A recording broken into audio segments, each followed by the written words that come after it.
तरुण भारत नागपूर दिनांक 5 ऑगस्ट 2021. ऊन सावली परेचन विजानंती. लेखक गिरीश प्रभुणे. इंग्रजीचा ऑक्टोपस सर्वत्र फोफावू लागलेला. हजारो वर्षांपासून भारतात संस्कृत ही भाषा शिक्षणाची, याशिवाय मातृभाषेतून शिक्षण देणाऱ्या पाठशाळा गावागावातून होत्याच. सर्व भारतभर शिक्षणाची व्यवस्था होती. तक्षशिला पतनानंतर उच्च शिक्षण मोडकळीस आलं तरीही प्रारंभिक शिक्षण जरुरीपुरतं होतच असे. छत्रपती शिवराय, पेशवे, अहल्याबाईंनी या मोडलेल्या, लयात गेलेल्या व्यवस्था पुन्हा निर्माण करण्याचा प्रयत्न केला. याच काळात 8व्या-9व्या शतकांपासून, विशेषतः 11व्या शतकांपासून सर्वत्रच संतांची मालिका एक मांदियाळी अनवरत सुरू झाली. ज्ञान देण्याचा एक नवा मार्ग हिंदू समाजात गवसला. काही कोटी पदं या काळात जाती-जातीतील संतांनी निर्माण केली. एक अद्भुत चैतन्य समाजात निर्माण झालं. हा काळ होता इस्लाम आणि ख्रिश्चन मिशनऱ्यांच्या सत्तेच्या आधाराने भारतीयांवर दडपशाहीचा. कथा, कीर्तनं, ओव्या, भजनं, अभंग, भारुड, पोवाडे, लावण्या याद्वारे हे समाज प्रबोधन होई. रामकृष्ण विठोबा ही दैवतं सामान्यांना प्रेरणा देत. सामाजिक समरसतेचे विविध प्रयोग महाराष्ट्रात सुरू झाले होते. यमगरवाडी, म्हैसाळ हे त्यातलं अग्रणी. एक शिक्षणाचा, सामाजिक परिवर्तनाचा, तर म्हैसाळ आर्थिक सामाजिक परिवर्तनाचा. तरीही भारतीय शिक्षणाची व्यवस्था अजून नीटपणे उमगत नव्हती. सामाजिक परिवर्तन, वैज्ञानिक दृष्टिकोन म्हणजे हिंदू समाज, हिंदू धर्म. भारतीय परंपरांवर कडाडून हल्ले करणं हे समीकरण बनलं होतं. याच्या आडून मिशनरी इंग्रज सत्ताधीशांच्या आडून धर्मप्रसाराचं कार्य हिंदूंमधल्या अनिष्ट सामाजिक रूढींचा फायदा घेत करीतच होते. याच काळात वंचित घटकांमध्ये काम करताना जाणवू लागलं, अनुसूचित जाती जनजाती, इतर मागास आणि भटके विमुक्त यांच्याकडे ज्ञानाचं भांडार आहे. त्याच्या बळावरच भारत हा आर्थिक क्षेत्रात 1000 ते 5000 वर्ष जगात आघाडीवर होता. याच काळात कला आणि विज्ञान विकसित होत गेलं. यात प्रत्येकाच्या हाताला काम, कुटुंब हा घटक मानून विकासाची संकल्पना विकसित झाली. पीक रचना, पर्यावरण, ऋतुचक्राच्या रचनेप्रमाणे, पाऊसमानाप्रमाणे, नैसर्गिक विभागांप्रमाणे संपूर्ण भारताचा विकास एका महाकुटुंबाप्रमाणे झाला. गाव हा विकासाचा घटक म्हणजे व्यक्ती विकसित होत असताना घडताना कुटुंबाचा विचार, कुटुंबाचा विचार करताना समाजाचा विचार, मग राज्य, राज्यांच्या सीमा गौण होत्या आणि नंतर राष्ट्र, अशी विकसित होत जाणारी ही रचना. एकात्मिक विकासाचा एक अद्भुत आराखडा हजारो वर्ष अव्याहतपणे चाललेला. यातून समृद्धी आली. ग्रामरचनेत आर्थिक स्वावलंबन आलं. समाजातील प्रत्येक कुटुंब गावगाड्याशी जोडलं गेलं. गावगाडा भारतीय राज्य राष्ट्र संकल्पनेचा एक अविभाज्य भाग बनला.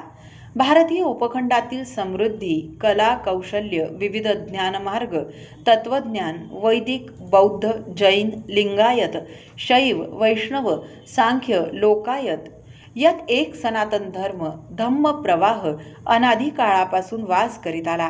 तो भारतीय विचार, शिक्षणाचा विचार, समाजरचनेचा विचार, एकात्मतेचा प्रवाह वाहत आला. मूळ भारतीय धर्मातील मालिन्य दूर करण्याचा प्रयत्न या सर्वच भारतीय विचारधारांनी केला. यात कोणीच भारतविरोधी नव्हतं किंवा अभारतीयही नव्हतं. यात व्यवस्थेतील प्रस्थापितांच्या धर्म तत्वज्ञान विरोधी आचरणाच्या विरोधातील बंड होतं. या वैचारिक सामाजिक उत्थानात भारतीय समाज रचनेच्या पुनरुत्थानाचा मार्ग होता.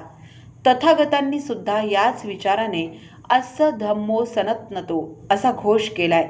नदीच्या प्रवाहाला जसे छोटे मोठे प्रवाह येऊन मिळतात, तसे हे भारतीय संस्कृती प्रवाहाला येऊन मिळतात आणि समाजातील दोष दूर करीत. या प्रयत्नात समाजातील सर्व स्तरातून आलेले तत्वज्ञ, संत, विचारवंत, योद्धे आणि संन्याशी होते. याच मालिकेतून नवसमाज प्रबोधन युगाचा आरंभ झाला. महात्मा फुले, डॉक्टर बाबासाहेब आंबेडकर, विठ्ठल शिंदे, गाडगेबाबा, रवींद्रनाथ, बंकिमचंद्र, महात्मा गांधी, स्वामी दयानंद, स्वामी विवेकानंद, डॉक्टर हेडगेवार, स्वातंत्र्यवीर सावरकर, राजर्षी शाहू महाराज या भारतीय महापुरुषांनी भारतीय विचारांच्या धर्माच्या आधारानेच समता, समरसता आणि एकात्मतेचा विचार मांडला. कृतीतून, आचरणातून तो अवलंबला. यात कुठेही दुहीची, द्रोहाची किंवा विघटनांची बीजं पेरली गेली नाहीत. प्रस्थापितांच्या विरोधात आवाज उठवताना कुठेही रक्तरंजित मिशनरी मार्क्स, माओ, मौलवी प्रणित विघटनाचा विचार किंवा विभाजनाचा विचार नव्हता. समाज एकसंध व्हावा हाच विचार होता. कठोरतेने प्रहार आघात करताना सुद्धा हाच विचार आपल्याला अनुभवास येतो. समरसतेच्या कार्यात रमताना मुख्य राष्ट्रीय प्रवाह हा सर्व स्तरात आढळला. विशेषतः वंचित, मागास, जनजाती, भटके, विमुक्तांमध्ये तर तो प्रकर्षाने शुद्ध स्वरूपात आढळला. तथाकथित उच्चभ्रू समाज हा इंग्रजी भाषा, इंग्रजी संस्कृती, पाश्चात्य विचारांनी भारलेला दिसतो. त्यामुळे या सर्व विचारांवर पाश्चात्य विचारांचा प्रभाव, कला, साहित्य, अगदी कपडे, अलंकार, चालणं बोलणं, आहार, जीवनशैली यावर मार्क्स, माओ, मिशनरी आणि मौलवींचा प्रभाव दिसतो. यापासून मुक्त तरीही सामाजिक गुलामगिरीत अडकल्यामुळे समाजाचं, देशाचं, राष्ट्राचं, धर्माचं, एकात्मतेचं न भरून येणारं नुकसान झालं. जिथे हे 4 कार पोचले तिथे विघटनांची बीजं पेरली गेली. या सर्व गोष्टींचा प्रभाव माध्यमं, साहित्य, कला, राजकारण आणि प्रशासनासह मुख्यत्वे शिक्षणावर पडला. हे तण समूळ काढताना सुद्धा मूळ भारतीयत्वाला, एकात्मतेला, एकात्म समाजधारणेला धक्का पोहोचणार नाही याची काळजी घ्यायला हवी. या प्रकारे शिक्षण व्यवस्था सनातन, वैदिक, बौद्ध, जैन या परंपरेत होती. ती गुरुकुल पद्धती सर्व विचारधारांमध्ये थोड्याफार फरकाने सारखीच होती. यावर अभ्यास होण्याची गरज आहे.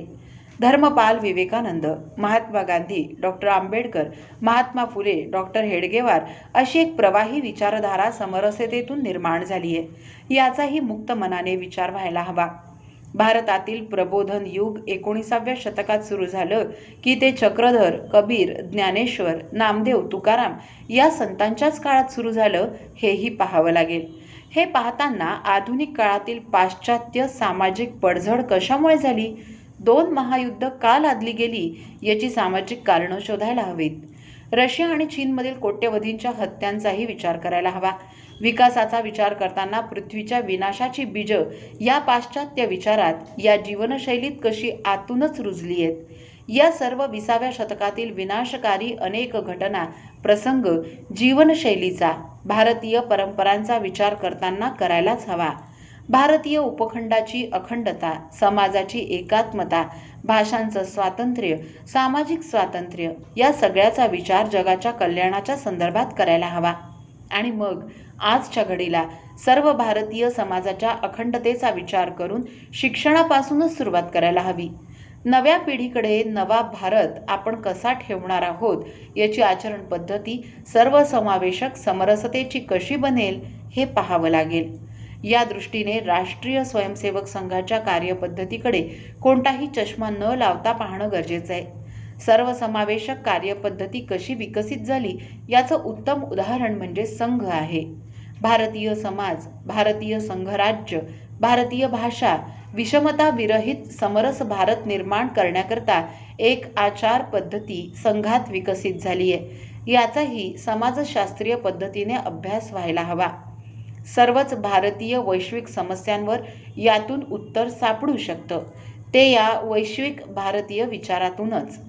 या दृष्टीने या लेखमालेचा, या सदराचा पुढील 4 ते 5 गुरुवारी आपण विचार करणार आहोत. ज्या हेतूने लेखन झाले तो समरसतेचा, भारतीय उपखंडाच्या राष्ट्रवादाचा विचार भारतीय समाजात कसा सूक्ष्म रूपात आहे याचा थोडासा प्रयत्न या निमित्ताने करता आला. पुनरुत्थान, समरसता, गुरुकुलम या नव्या प्रयोगातील काही अनुभव थोडे तपशिलात, थोडेसे ढोबळपणे मांडण्याचा प्रयत्न राहील. तथागतांच्या शब्दात सांगायचं तर अचानमेव पठम परिरूपे निवेसये अथनुसासेय न किलिस्येय पंडितो धम्मपद.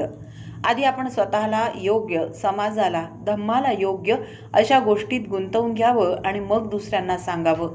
जो असं करतो त्यांना क्लेश होऊ शकत नाहीत. ऊन सावली या सदरातील गिरीश प्रभुणे यांचा हा लेख आपण तरुणभारत.net या संकेतस्थळावरही ऐकू शकता.